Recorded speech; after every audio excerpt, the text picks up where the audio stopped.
I sat there at my parents' dining room table surrounded by the entire extended family for our monthly Sunday dinner. Dad stood up, wine glass raised high, his voice carrying that proud tone I remembered from childhood. "Let's thank Derek for covering our house payments all these years," he announced, beaming at my older brother across the table. Derek smirked, that same cocky grin he'd worn since we were kids, even though he'd never paid a single cent toward their mortgage. Mom nodded proudly, her eyes glistening with gratitude for the wrong son. I didn't say a word. Instead, I pulled out my phone, opened my banking app, and requested a full refund of $27,000. 3 years of secret sacrifice gone with one tap. I watched their smiles disappear one by one. 3 years earlier, I'd been living a completely different life. At 27, I worked construction for Patterson Building Company, pulling in decent money-framing houses across the suburbs of Ohio. My apartment wasn't much to look at, just a one-bedroom place above Mrs. Chen's bakery, but it was mine. I paid my bills on time, had a little savings account, and thought I was doing pretty well for myself. Everything changed on Mom's 53rd birthday. I'd driven over to their house in Westfield, the same split-level ranch, where Derek and I had grown up, planning to surprise her with dinner reservations at that Italian place she loved downtown. Dad was at his evening shift at the plastics factory, so it was just Mom and me in the kitchen when I noticed the stack of mail on the counter. The envelope was already torn open, probably by accident, and I could see official letterhead peeking through the gap. Something about the formal typography made my stomach twist. Without thinking, I pulled the document out and read the words that would change everything. Notice of foreclosure proceedings. My hands started shaking as I read the details. 60 days to bring the account current or face seizure of the property. Past due amount $8,412. Mom walked into the kitchen just as I finished reading, and the color drained from her face when she saw what I was holding. "Johnnie, that's not meant for you," she whispered, but her voice cracked on my name. "Mom, what's going on? Why didn't you tell me?" The whole story came pouring out then. Dad had been laid off from the factory 6 months earlier when the company downsized. Mom's hours at the department store had been cut to part-time. They'd been using credit cards to make the mortgage payments, but even those were maxed out now. The bank had been patient for a while, but patience had its limits. Well, we didn't want to burden you boys," Mom said, wiping her eyes with a dish towel. "Your father's too proud to ask for help, and Derek's got his own struggles out in California with that new job." That night, I lay awake in my apartment doing math in my head. My construction salary covered my basic expenses with maybe $300 left over each month. The mortgage payment was $950. I'd need to find another job, something that paid at least $700 monthly, just to cover the difference. The next morning, I applied for a night security position at the medical complex downtown.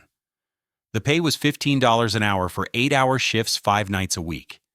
It would mean working construction from 6 in the morning until 3 in the afternoon, grabbing a quick dinner, then heading to the security job from 11 at night until 7 in the morning. I'd get maybe 4 hours of sleep on weekdays, but it would work. 2 weeks later, I made my first anonymous payment through the bank's online system. I set up the transfer to come from a generic account number, hoping my parents would assume it was some kind of assistance program, or maybe a delayed insurance payment. When I called Mom that evening, she sounded lighter than she had in months. "The strangest thing happened, honey," she told me. "Someone made a payment on our mortgage, but we can't figure out who. The bank said it was an electronic transfer, but they can't give us details about the source." "That's wonderful, Mom. Maybe Dad's old insurance policy finally kicked in." "Maybe so. Your father's been walking taller today, I can tell you that." I was exhausted running on coffee and determination, but hearing the relief in her voice made every sleepless hour worth it. This was my family home. We were talking about the place where I'd learned to ride a bike in the driveway, where Mom had bandaged countless scraped knees, where Dad had taught me to change oil in the garage. I wasn't going to let some bank take that away. The pattern continued for months. Every payment period, I'd transfer the money anonymously, and my parents would puzzle over their mysterious benefactor. Dad started referring to it as divine intervention.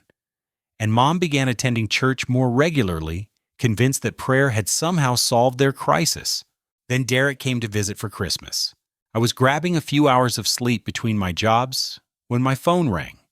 It was Uncle Tom Dad's younger brother calling from Phoenix, where he lived with his wife Patricia. "Johnny, I just wanted to thank you for what Derek's doing for your parents," Tom said. "That boy's got a good heart taking care of the family like that." My blood went cold. "What do you mean, Uncle Tom?" "Well, Derek called me last week, told me all about how he's been covering their mortgage payments. Said he didn't want anyone to make a big deal about it, but Patricia and we think it's just wonderful how he's stepped up. Makes a uncle proud, you know." I hung up the phone and stared at the ceiling. Derek hadn't contributed a single dollar to those payments. I had the bank statements to prove it. But somehow he'd managed to take credit for my sacrifice without even being asked. The worst part was how easily the lie had been accepted, how perfectly it fit the family narrative of Derek as a successful older brother and me as the younger one who was still figuring things out. When Derek arrived for Christmas dinner, he was driving a brand new BMW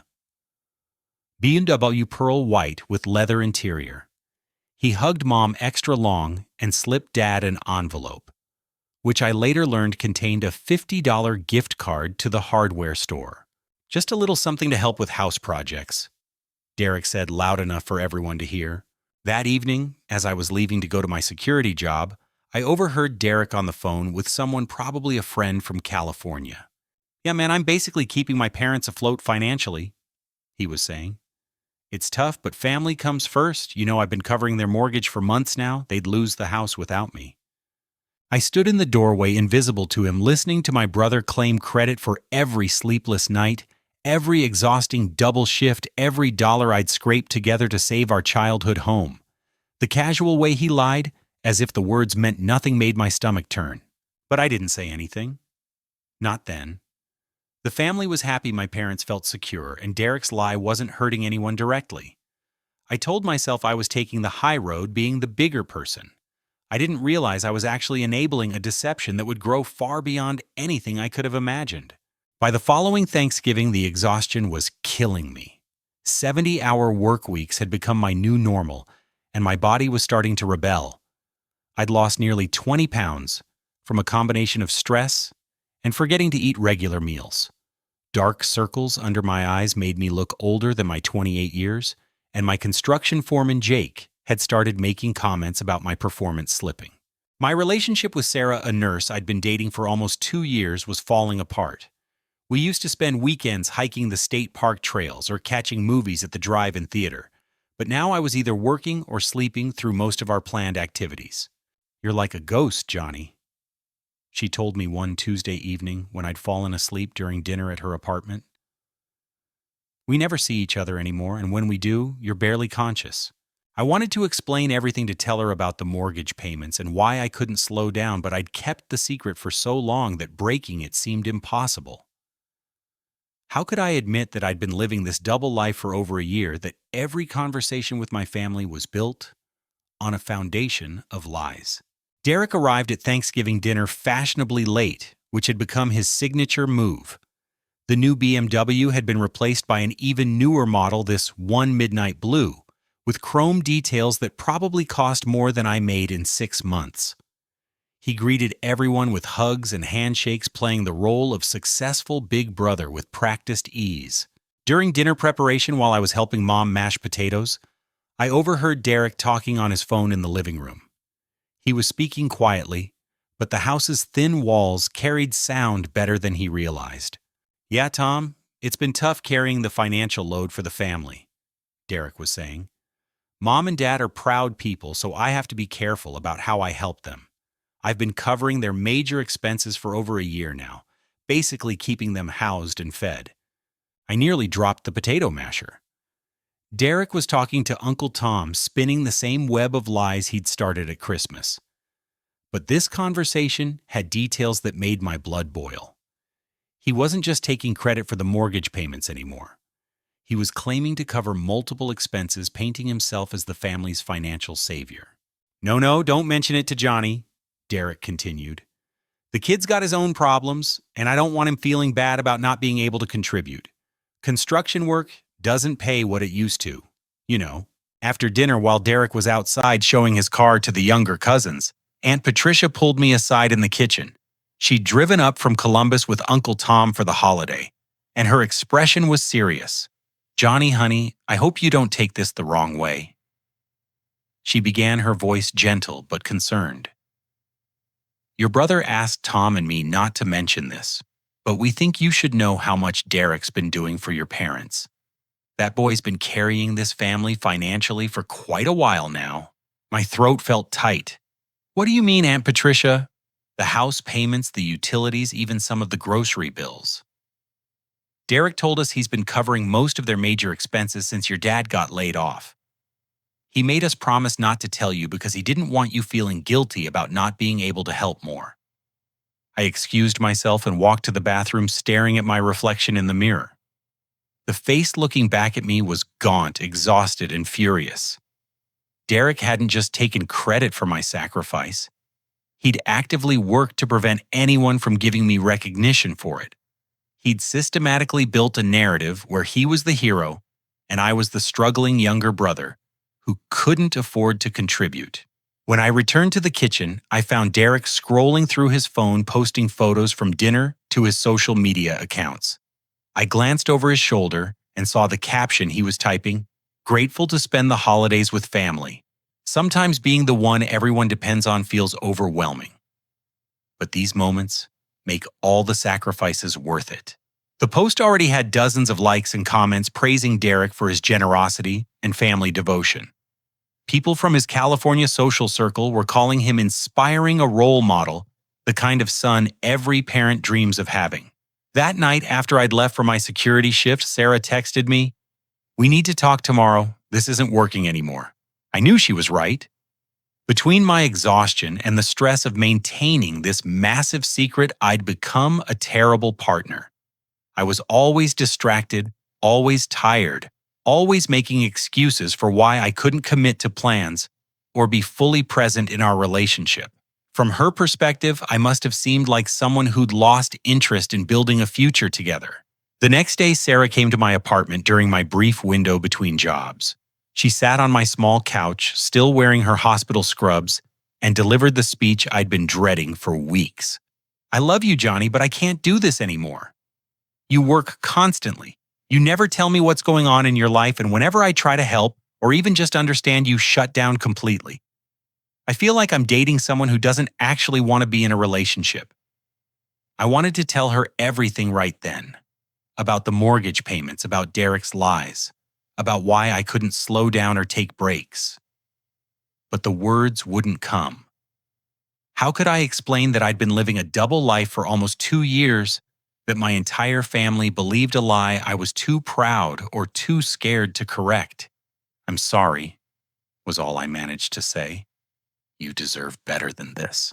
She kissed my forehead before she left, a gesture that felt more like goodbye than anything romantic. "I hope whatever's eating you up inside gets resolved soon," she whispered. "You're a good person, Johnny, but you're disappearing." 2 weeks after Thanksgiving, Mom called me with news that felt like salt in an open wound. "Derek's been such a blessing," she told me, her voice warm with maternal pride. "Your father and I were talking, and we think maybe you could learn something from your brother about financial responsibility. He's younger than you, but he's really got his life together." I hung up the phone and sat in my empty apartment, surrounded by the silence that had become my constant companion. Derek wasn't just stealing credit for my sacrifice anymore. His lies were actively damaging my relationship with my parents. They were starting to see me as the irresponsible son, the one who couldn't get his act together, while Derek emerged as the family success story. The worst part was how trapped I felt. If I revealed the truth now, after nearly 2 years of secret payments, my parents would be devastated. They'd been praising Derek, telling relatives about his generosity, building their sense of security around the belief that their older son was taking care of them.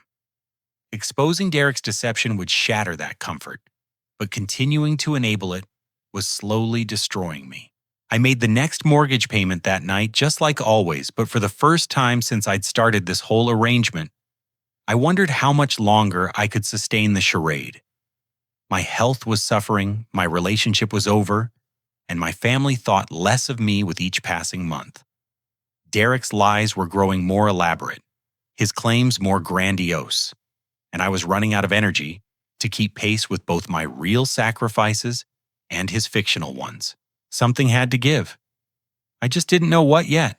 The breaking point came on a cold February afternoon when I decided to surprise my parents with lunch. I'd managed to get off work early because we'd finished framing a house ahead of schedule, and I thought it might be nice to spend some daylight hours with them for once. I hadn't been sleeping well, my appetite was practically non-existent, and Jake had suggested I take some personal time before my performance issues became more serious.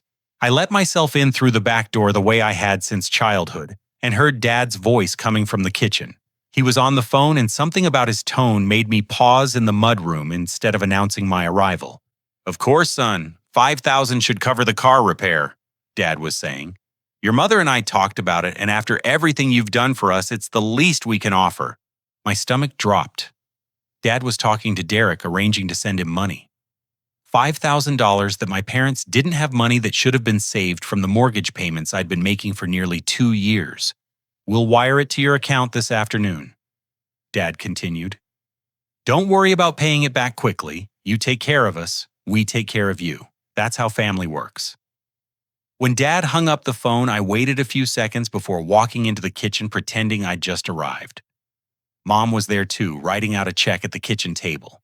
"Johnny," she exclaimed, looking up with surprise. "What brings you by in the middle of the day? Got off work early? Thought I'd take you both to lunch." I tried to keep my voice casual, but my eyes kept drifting to the check in Mom's hand. "That sounds wonderful, honey. Just let me finish this first. Derek's having some car trouble out in California, and we're helping him cover the repair costs." I felt like I was going to be sick. Car trouble? Didn't he just get a new BMW? Dad looked up from his coffee. "Well, that's exactly the problem. Those luxury cars are expensive to maintain, and Derek's been putting all his spare money toward helping us with the house. The least we can do is help him when he needs it." The irony was staggering. Derek was receiving money from our parents for problems created by spending on luxuries he could afford, because he wasn't actually making any mortgage payments. Meanwhile, I was working myself into the ground to keep their house safe, and they had no idea. "How much are you sending him?" I asked, though I already knew the answer. "5,000, Mom said, signing the check. It sounds like a lot, but Derek explained that luxury car parts are incredibly expensive and he can't be without transportation for his job. I excused myself to the bathroom and splashed cold water on my face, staring at my reflection in the mirror. I looked terrible. My cheeks were hollow, my eyes were bloodshot from chronic sleep deprivation, and I'd started developing a tremor in my hands from too much caffeine and too much stress. When I returned to the kitchen, I decided to test the waters. "Have you heard anything more about those anonymous mortgage payments? The mystery benefactor?" Dad's expression brightened. "Actually, we have some ideas about that.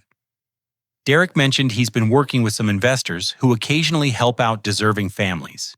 He thinks they might have selected us based on his recommendation." The lie was evolving. Derek wasn't just taking credit for my payments anymore.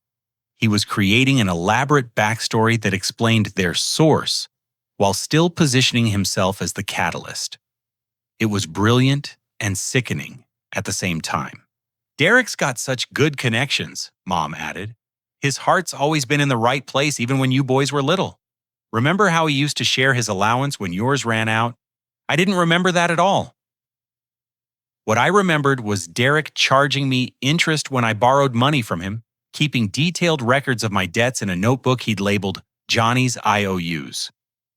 But pointing that out now would just make me seem petty and jealous. That evening, I drove to Derek's hotel. He was in town for a long weekend, supposedly visiting family, but actually attending some kind of business conference downtown.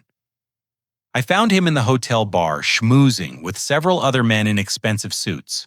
"Johnny," Derek called out when he saw me approaching. "Gentlemen, this is my little brother I was telling you about. Johnnie works construction. The way he said cow construction made it sound like I cleaned sewers for a living. The men nodded politely before returning to their conversation about market projections and investment opportunities. Derek walked me to a quiet corner of the bar. "What brings you by? Everything okay? I need to talk to you about Mom and Dad." His expression shifted slightly, becoming more guarded. "What about them?" "I know about the mortgage payments, Derek. I know you're not the one making them." For just a moment, his composure slipped, and I saw something calculating flash across his face. Then the mask was back in place, and he was smiling that charming smile that had gotten him out of trouble since we were kids. "Johnnie, I think you're confused about something. I've been helping Mom and Dad in lots of ways. Just because I don't make a big show of it doesn't mean—" "I'm making the payments," I interrupted. "Every month for almost 2 years, $950 that comes directly out of my checking account. I have the bank statements to prove it." Derek was quiet for a long moment, studying my face. When he finally spoke, his voice was softer, almost gentle. "Look, little brother, I appreciate that you want to help. And if you've been contributing something here and there, that's great. But the reality is I'm carrying the bulk of the financial responsibility for this family. I always have." "That's not true, and you know it." "Is it not?" Derek leaned closer, his voice dropping to barely above a whisper. "Because from where I'm sitting, you look like hell. You're working yourself to death, you've lost weight, your girlfriend left you. Does that sound like someone who's got his finances under control?" The casual mention of Sarah hit me like a physical blow. "How do you know about Sarah?" "Mom told me. She's worried about you, Johnnie. We all are.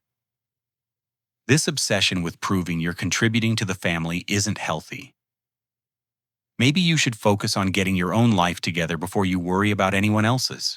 Derek's ability to twist the conversation was masterful. Within minutes, he turned my confrontation into a concern session about my mental health and life choices. Worse, he was using information he'd gathered from our parents to manipulate me emotionally. "The bottom line is this," Derek continued. "Mom and Dad are taken care of. The house is safe. Everyone's happy. Why rock the boat just because your pride is hurt? This isn't about pride. It's about honesty." Honesty. Derek laughed, but there was no humor in it. "You want to talk about honesty?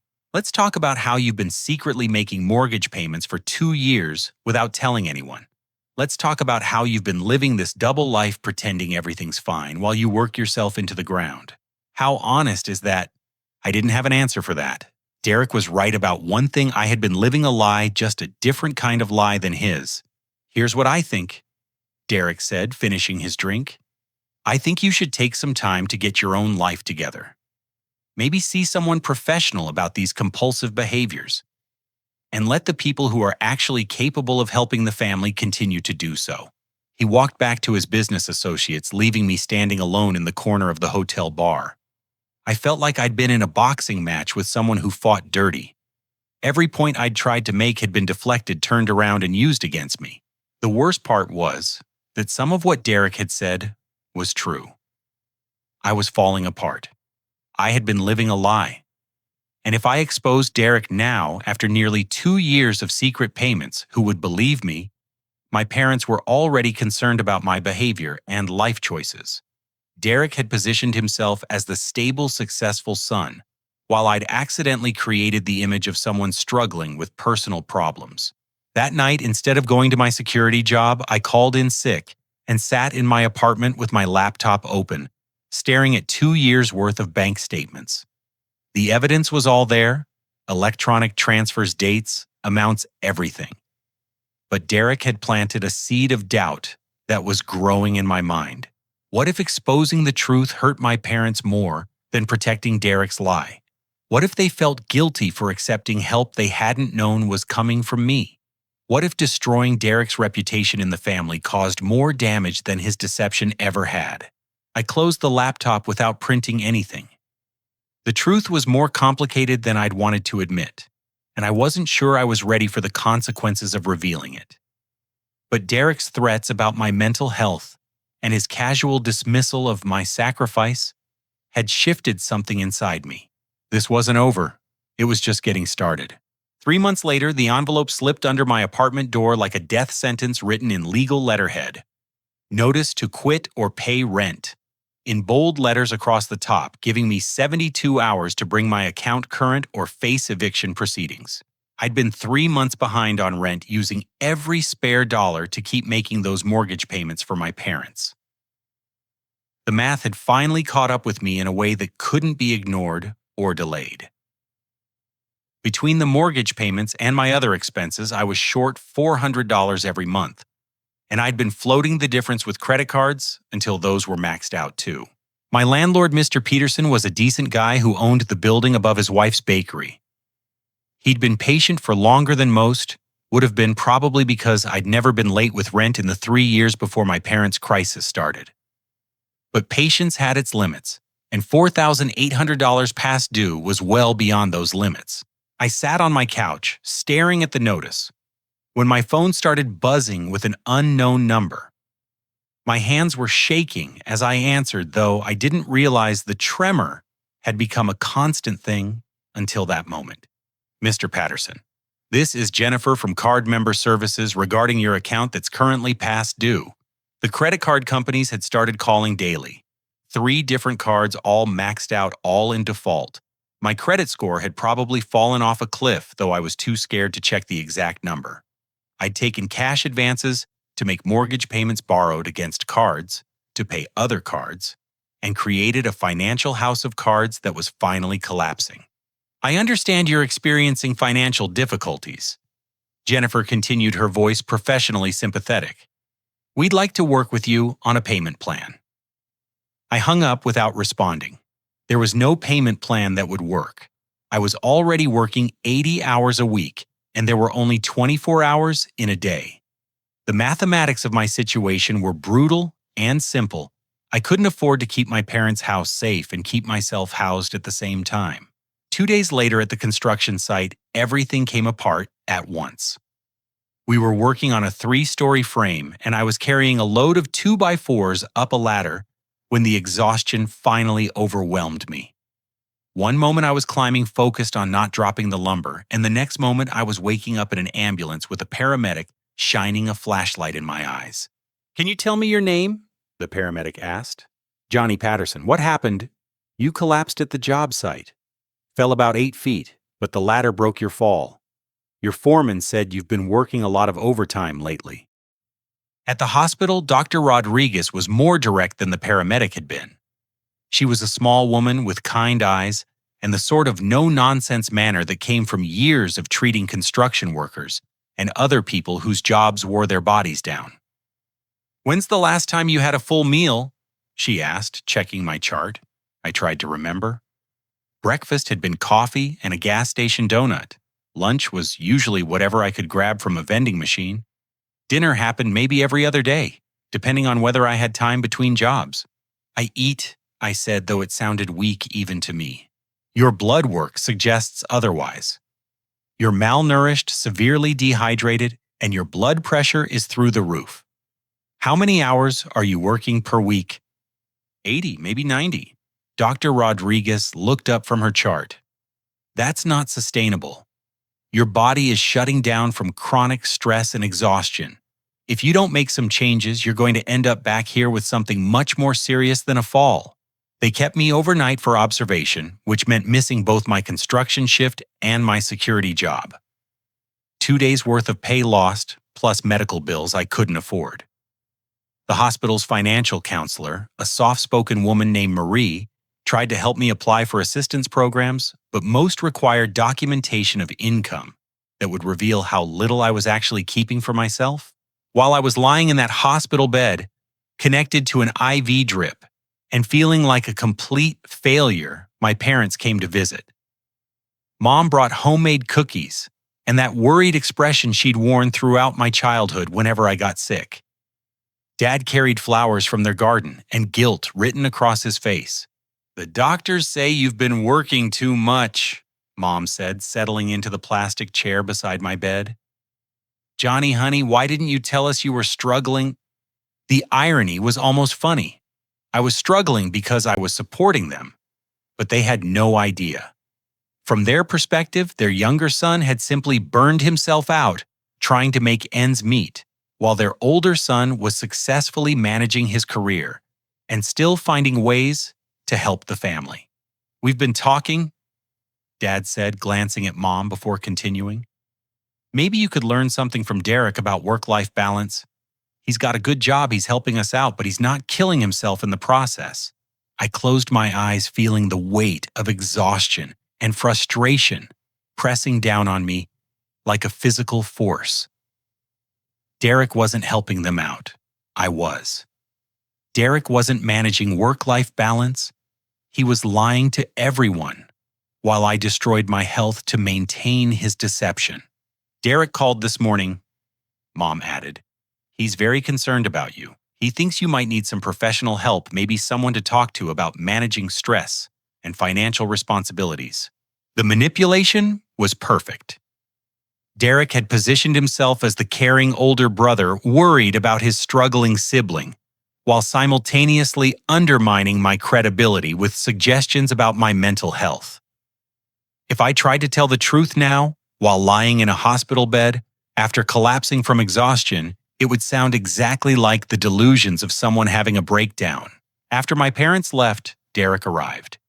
He brought expensive flowers from the hospital gift shop and that concerned expression he'd perfected over the years. He even pulled up a chair close to my bed and spoke in the gentle, caring tone of a worried family member. "This has got to stop, Johnnie," he said, shaking his head sadly. "You're going to kill yourself trying to prove some point that doesn't need proving." "What point is that?" "That you're capable of taking care of the family. But the thing is, little brother, the family's already taken care of. Mom and Dad are fine. The house is safe. You don't need to work yourself to death trying to be something you're not."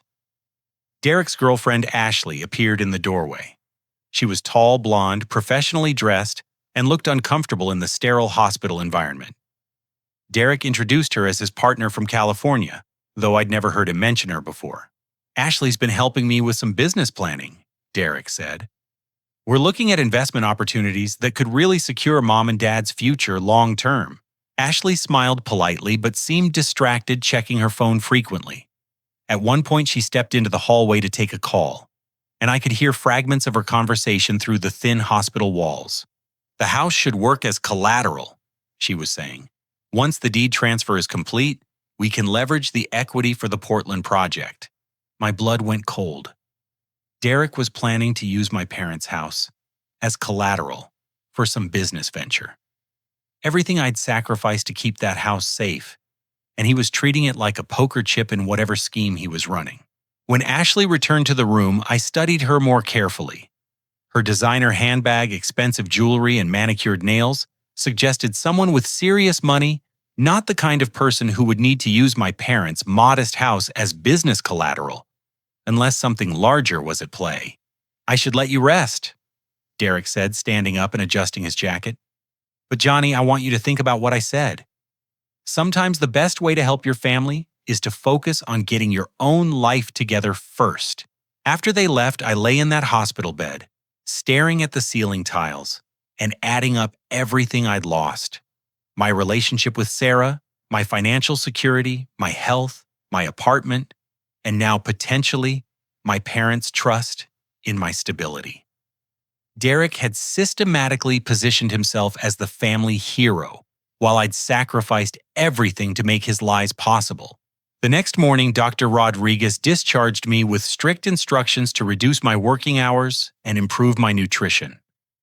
She also referred me to a cardiologist concerned about my blood pressure and heart rate irregularities. "Your body's been in crisis mode for too long," she explained. "You need to make some serious lifestyle changes, or next time you might not be so lucky." I took a taxi back to my apartment, used my last $40 to pay the driver, and found another notice taped to my door. This one was from the utility company. Electric service would be terminated in 48 hours unless I brought my account current. I sat on my couch, surrounded by past due notices and medical bills, and realized that my attempt to save my family's home had destroyed my own life completely. The worst part was that Derek was right about one thing: I couldn't continue like this. My body was breaking down, my finances were ruined, and I was becoming exactly the kind of unstable person whose claims would be dismissed by everyone who mattered.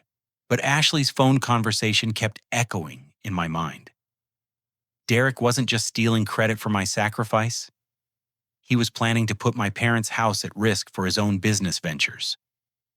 Every payment I'd made, every sleepless night I'd endured, every dollar I'd borrowed, and every relationship I'd destroyed had been to keep that house safe. If Derek succeeded in transferring the deed and using the house as collateral, my parents could lose everything anyway. All my sacrifice would be meaningless, and Derek would walk away with whatever profit his investments generated, while my parents ended up homeless. I couldn't let that happen, which meant I had to find a way to expose the truth no matter what it cost me personally. The only question was how to do it in a way that people would believe, and whether I had enough strength left to see it through. The dinner invitation came from Derek himself, delivered through a phone call that should have set off alarm bells from the very first sentence. "I'm organizing a special family gathering." He told me, his voice carrying that tone he used when he was planning something big. Kind of a celebration of how far we've all come, especially Mom and Dad getting back on their feet financially. I was sitting in my nearly empty apartment, having sold most of my furniture, to make the previous month's mortgage payment and keep my electricity on. The eviction notice had been postponed after I'd managed to scrape together half the back rent, but I was living on borrowed time in every sense of the phrase. "Who's coming to this dinner?" I asked. "Everyone. Uncle Tom and Aunt Patricia are driving up from Columbus, Cousin Linda and her family from Akron, even Great Aunt Martha from Cincinnati. And I'm bringing some business associates who've been instrumental in our family's recent good fortune." Business associates. The same people Ashley had been talking to about using my parents' house as collateral. Derek was planning something public, something that required witnesses and family validation. "It's next Sunday at Mom and Dad's house," Derek continued. "I've arranged for catering, good wine, the whole thing. Really want to show everyone how blessed we've been and give credit where credit is due." That last phrase sent a chill down my spine.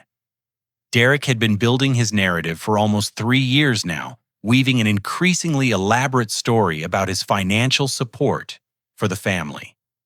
A formal dinner with extended family and business associates sounded like the culmination of that campaign, a public recognition that would cement his version of events permanently. "I'll be there," I said, though part of me wondered what I was walking into. "Great. And Johnny, maybe try to clean yourself up a bit. You've been looking pretty rough lately, and I want everyone to see that the whole family is doing well." The following Sunday, I borrowed a decent shirt from my neighbor Carlos and drove to my parents' house in my pickup truck, which was making concerning noises that I couldn't afford to have fixed. The driveway was full of cars I didn't recognize, expensive sedans and SUVs that belonged to Derek's business associates. Inside the house had been transformed. Professional catering staff moved efficiently through the rooms, serving appetizers and wine to about 20 people gathered in the living room and dining area. Derek had rented extra tables and chairs, decorative flowers, even professional lighting that made everything look like a magazine spread. The guest list was exactly what Derek had promised: extended family mixed with strangers in expensive suits who looked like they belonged at a corporate boardroom rather than a family dinner. Derek moved between the groups like a practiced host, making introductions and keeping conversations flowing. Mom and Dad looked overwhelmed, but happy, dressed in their best clothes and beaming with pride. They kept thanking Derek for organizing such a beautiful event, and I could see how much the attention and celebration meant to them. "Johnny," Aunt Patricia called out when she spotted me near the kitchen.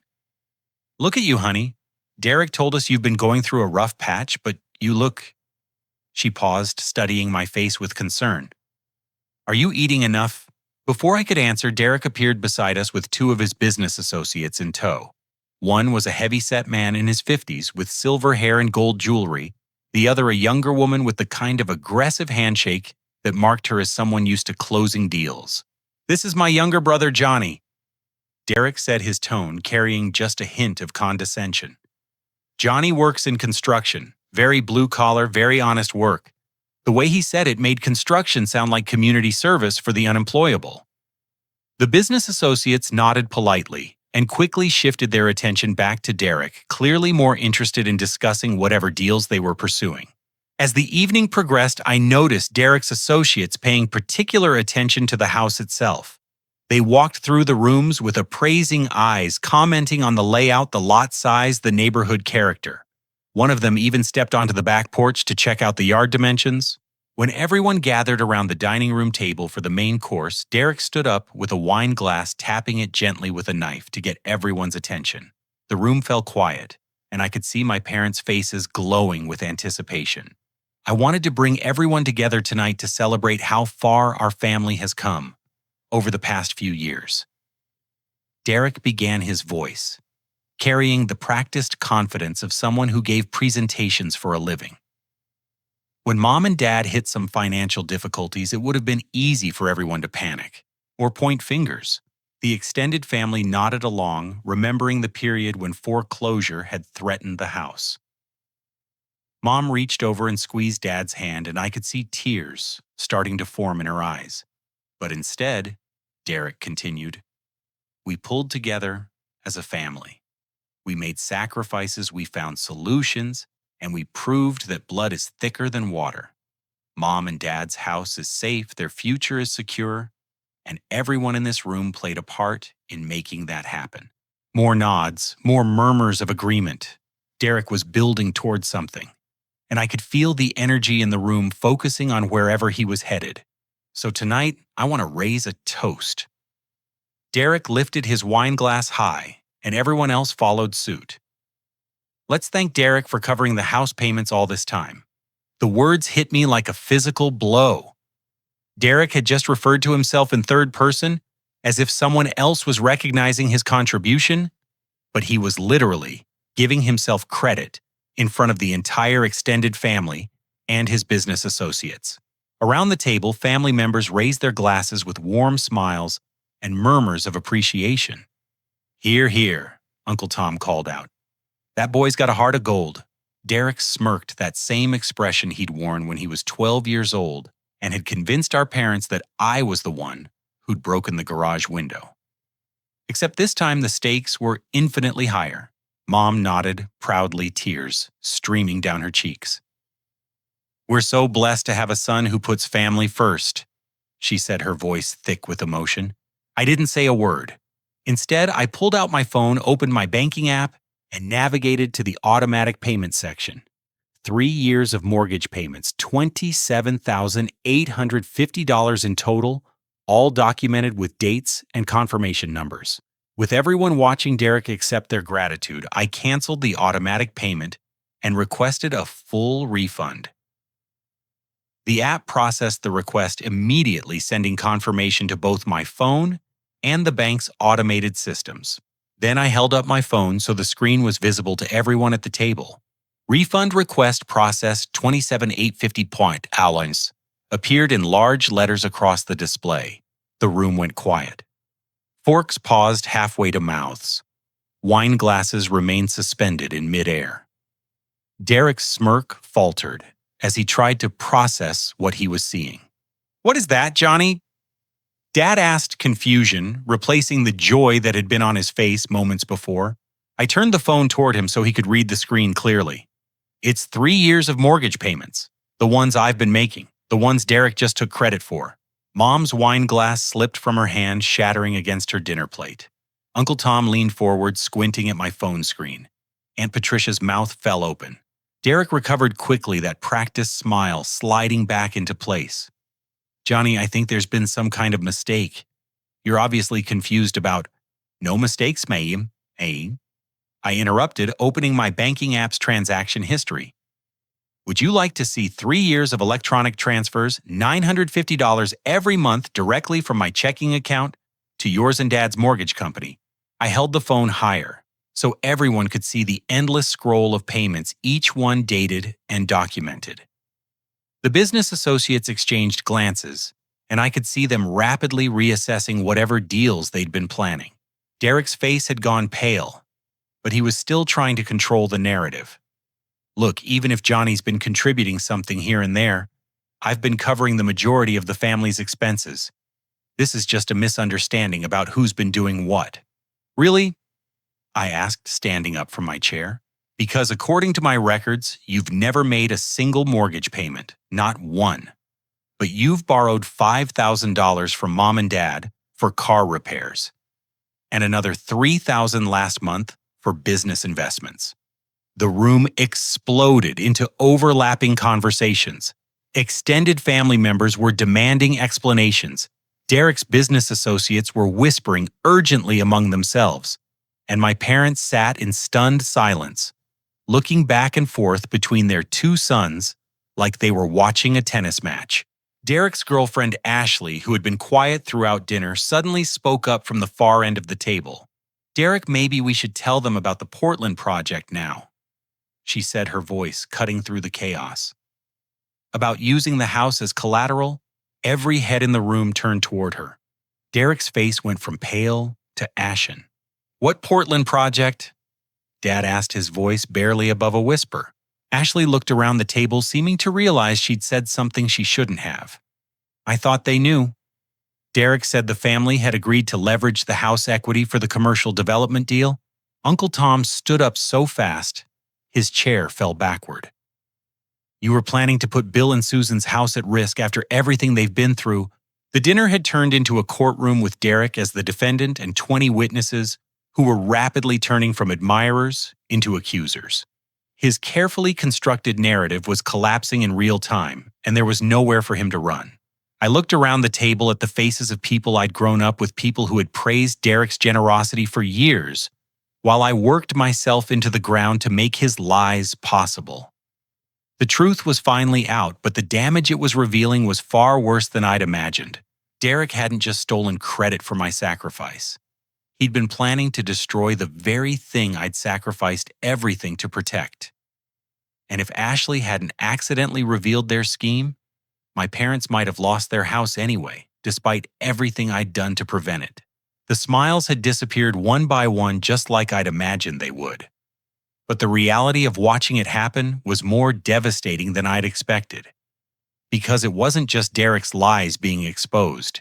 It was 3 years of family dynamics based on deception, 3 years of my parents praising the wrong son, 3 years of me enabling a fraud that had nearly cost them everything.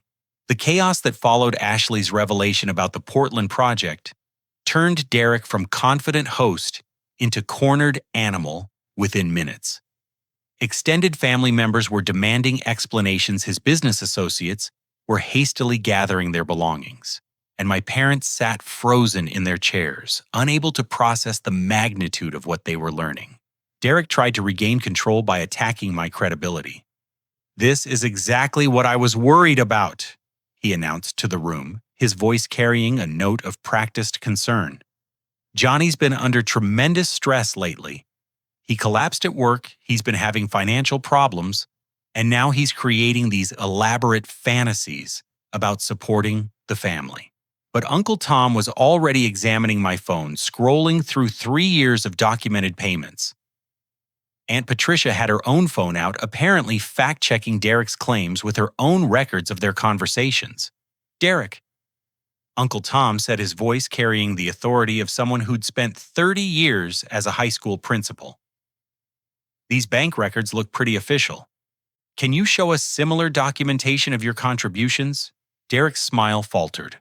"I don't carry my financial information around with me, Tom, but I can assure you that, actually, you can't assure us of anything," interrupted one of Derek's business associates, the silver-haired man who'd been appraising the house earlier. "Marcus, we need to talk. Privately." Derek's business partners began filing out of the dining room, their voices carrying urgent undertones about misrepresentations and failed due diligence. Within minutes, Derek had gone from successful entrepreneur with supportive family to isolated fraud suspect facing the collapse of multiple schemes. That's when someone called the police. I never found out exactly who made the call, But 20 minutes after Ashley's revelation about using the house as collateral, two sheriff's deputies appeared at the front door. They'd been contacted about a possible fraud situation involving property and elder abuse. Derek immediately tried to frame the situation as a family dispute caused by my mental health issues. Officers, my younger brother has been having some problems lately. Financial stress, work-related breakdown, that sort of thing. I think he's confused about some family financial arrangements. But the deputies were thorough professionals who weren't interested in Derek's narrative spinning. They asked to see documentation from both of us, and my phone's banking app provided clear, time-stamped evidence that contradicted everything Derek had been claiming. While the deputies were reviewing my payment records, my phone rang. The caller ID showed a local number I didn't recognize. Mr. Patterson. This is Nancy Williams, private investigator with Mountain View Investigations. I've been hired by several families in the greater Columbus area to investigate fraudulent activities involving mortgage assistance and property investment schemes. I believe your family may have been targeted by someone we're tracking. The timing was surreal. While Derek was being questioned by deputies about his contradictory claims, a professional investigator was calling to tell me that he was apparently part of a broader pattern of fraud affecting multiple families. Would it be possible to meet with you this evening? Nancy asked. I have documentation that I think you'll find very interesting regarding your brother's activities. Nancy Williams turned out to be a former police detective in her 50s who specialized in white-collar crime and family fraud cases. She arrived at my parents' house 30 minutes later carrying a briefcase full of documents that painted Derek's schemes in an entirely new light. Your brother has been running variations of this scam across 3 different counties. Nancy explained, spreading photographs and financial records across my parents' kitchen table while the deputies looked on. He identifies families facing financial difficulties, particularly elderly parents or relatives, then inserts himself as a savior figure while actually making their situations worse. The documentation was extensive. Derek had approached at least 6 other families over the past 2 years, offering to help with mortgages, medical bills, or other financial crises. In each case, he'd convinced family members that he was providing support while actually borrowing money from the victims or setting up property schemes that would have transferred ownership to shell companies he controlled. The Henderson family in Fairview lost their house after Derek convinced them to sign power of attorney documents, Nancy continued. The Garcia family in Westerville nearly lost theirs when Derek used their property as collateral for a business loan without their knowledge. Deputy Williams, the lead officer on the scene, studied the documents with increasing concern. This isn't just fraud. This is systematic exploitation of vulnerable adults. Mr. Derek Patterson, I'm going to need you to come with us for questioning. Derek's arrest was swift and decisive.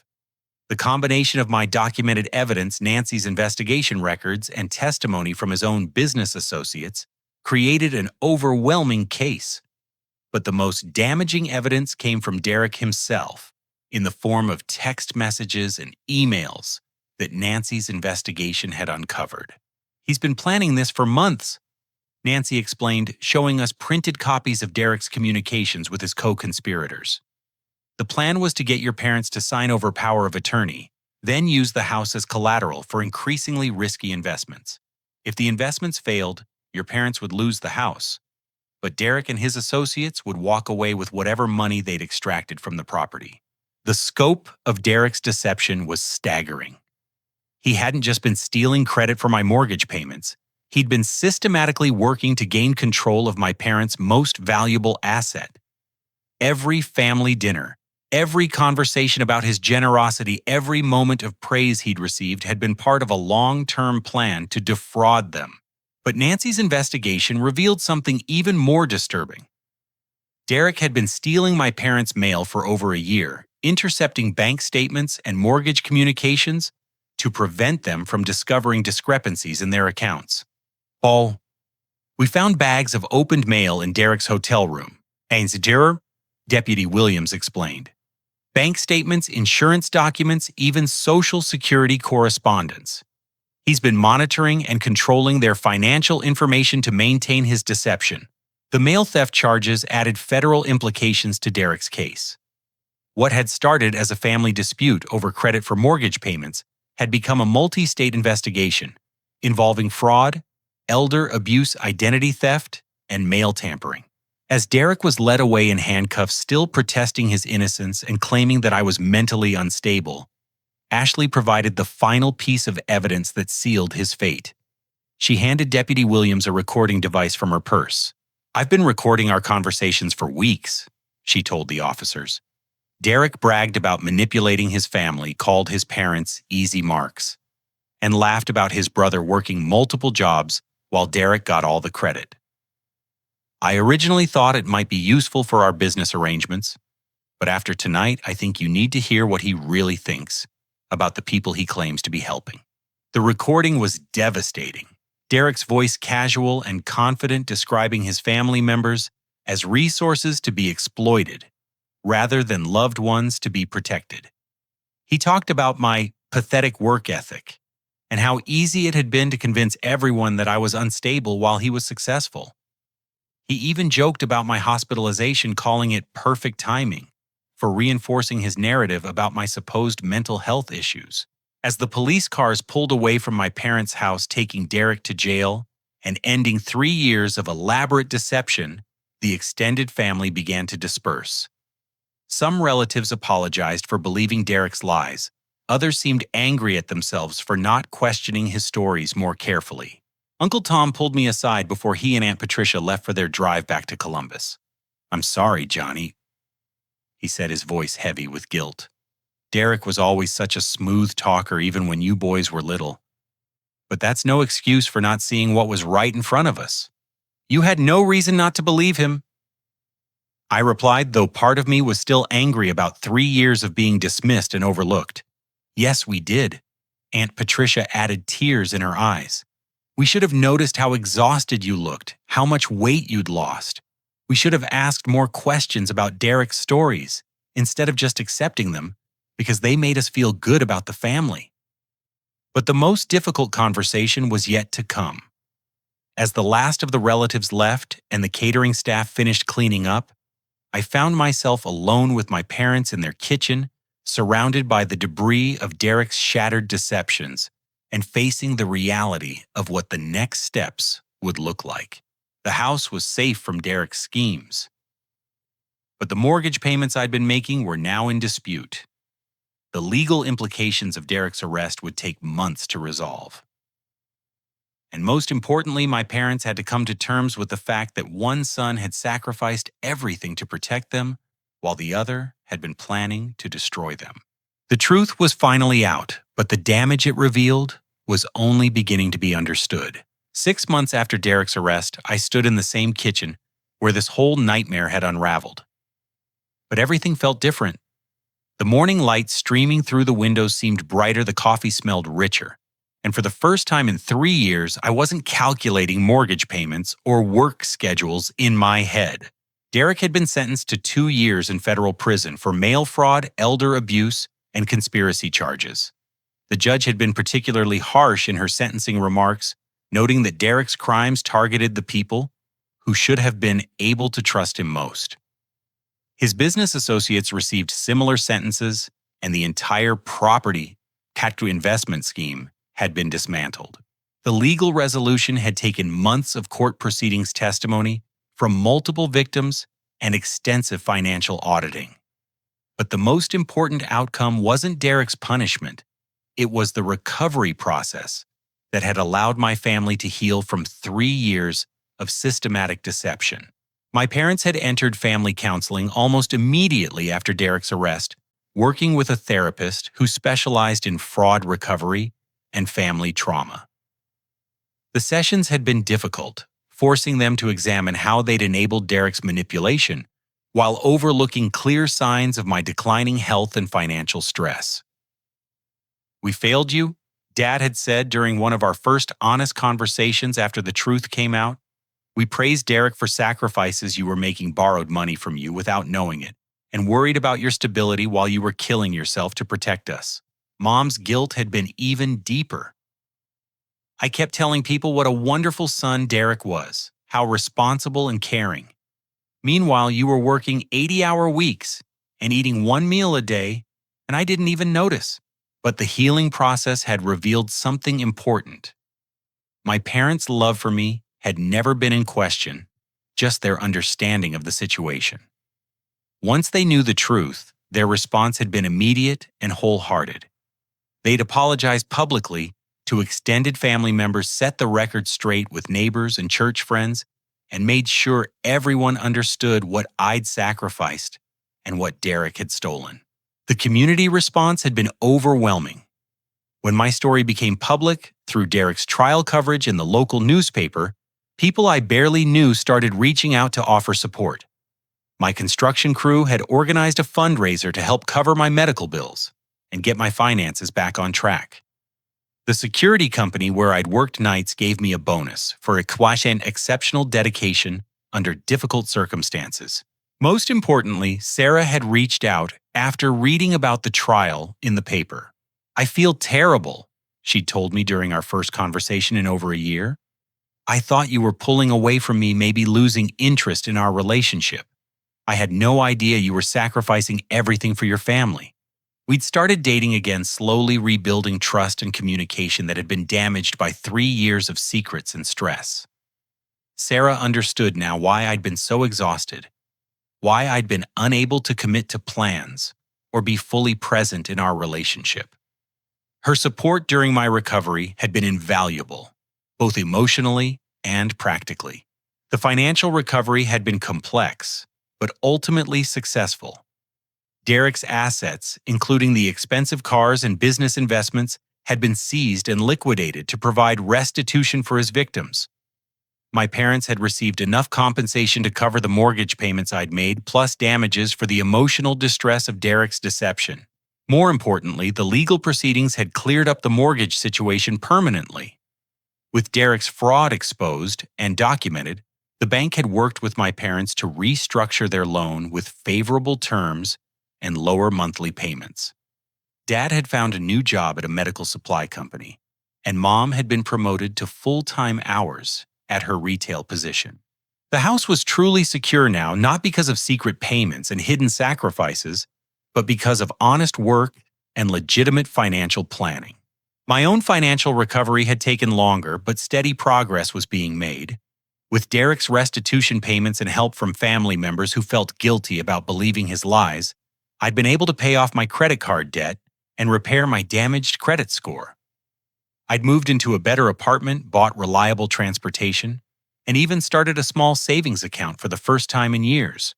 Jake, my construction foreman, had promoted me to crew supervisor after Derek's trial revealed the circumstances behind my previous performance issues. "Any man who works himself half to death for his family's benefit is the kind of person I want leading my crews," he'd said.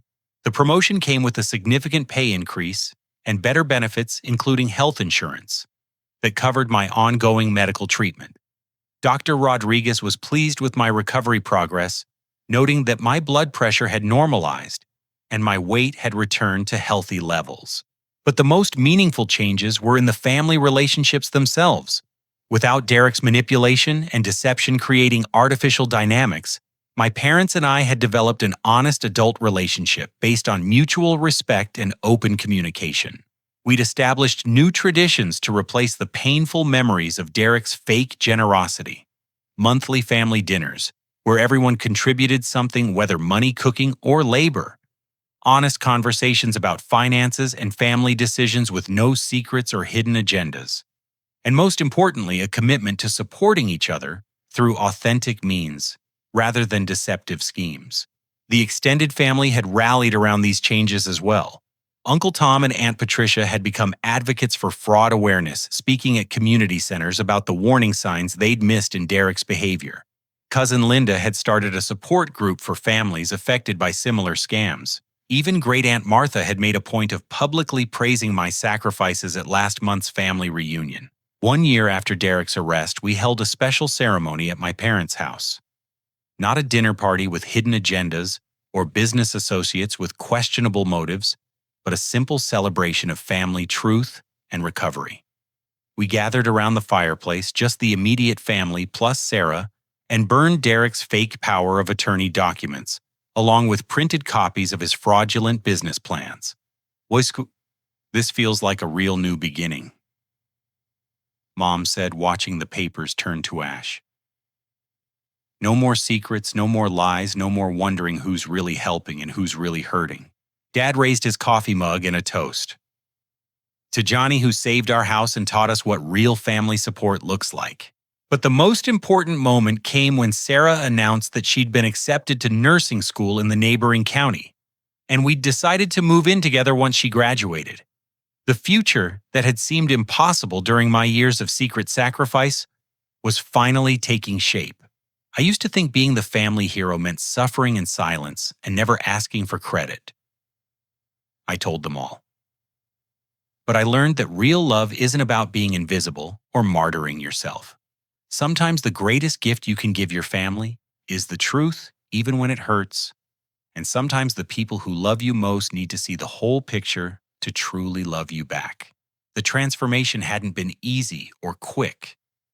There had been difficult conversations, painful realizations, and moments when it seemed like Derek's deceptions had damaged our family bonds permanently.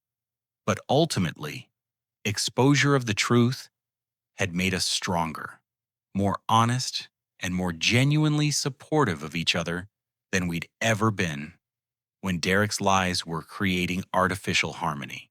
Derek himself had never apologized or acknowledged the damage his schemes had caused. According to his prison letters, which my parents had shared with his permission, he continued to blame me for overreacting and claimed that his business plans would have benefited everyone if they'd been allowed to proceed. Some people apparently never learned, but his refusal to take responsibility had actually helped the family's healing process. There was no ambiguity about who had been the victim and who had been the perpetrator, no false reconciliation built on Derek's manipulation skills. The boundaries were clear, and everyone understood that Derek's banishment from the family was permanent and justified. As I looked around the room at my parents healthy and secure in their own home, and at Sarah planning our future together, I realized that the ordeal had taught me something valuable about the difference between real heroism and destructive martyrdom. Heroes don't suffer alone. They build communities of support and honest communication. Heroes don't enable lies. They insist on truth even when it's difficult. And heroes don't sacrifice their own well-being to protect others' comfort. They find solutions that strengthen everyone involved. The house was safe, the family was honest, and for the first time in years, I was sleeping through the night without worrying about mortgage payments or Derek's next deception. Justice had been served, but more importantly, love had been restored to its proper foundation of truth and mutual respect. Before I finish this story, I want to ask you something that really matters. Have you ever found yourself sacrificing everything for family or friends while someone else takes the credit? Have you stayed silent about injustice because you thought it was the noble thing to do? I'd love to hear your thoughts in the comments below, because sometimes sharing these experiences helps us all learn and grow together. If this story resonated with you, please hit that like button to let me know. Subscribe for more real-life stories that explore the complex dynamics of family and relationships, and share this with someone who might need to hear that the truth, even when it's painful, is always worth fighting for. Sometimes the people we love most need to see our struggles to truly understand our strength. Thank you for listening to my story, and remember that your sacrifices matter. Your truth deserves to be heard, and real family love is built on honesty, not deception. Until next time, take care of yourselves and the people you love, but make sure they know what you're doing for them. Silent heroes often become invisible victims, and you deserve so much better than that.